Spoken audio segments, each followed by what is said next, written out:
Soprod et la RTI vous présentent 2 minutes pour comprendre.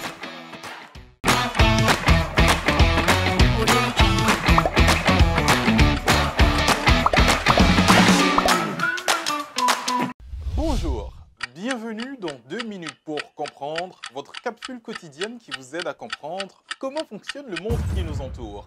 Aujourd'hui, je vais vous parler de l'ibis, aussi appelé ibis sacré. Sachez que l'ibis était un animal vénéré par les anciens Égyptiens et faisait partie des animaux sacrés du dieu Thoth. Il était le symbole du savoir et de la religion. L'ibis est un oiseau échassier, c'est-à-dire qu'il a des pattes très longues semblables à des échasses. Comme d'autres oiseaux échassiers, il se reconnaît aussi grâce à son long cou et son long bec recourbé. C'est un oiseau très bien adapté à la vie dans les marais.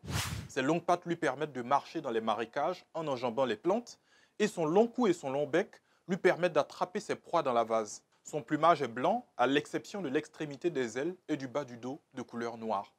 Mais il existe des ibis au plumage rouge. Les sexes sont semblables, bien que certains spécialistes rapportent que le bec de la femelle est moins grand que celui du mâle. Les jeunes se distinguent facilement. Ils ont la tête et le cou emplumés.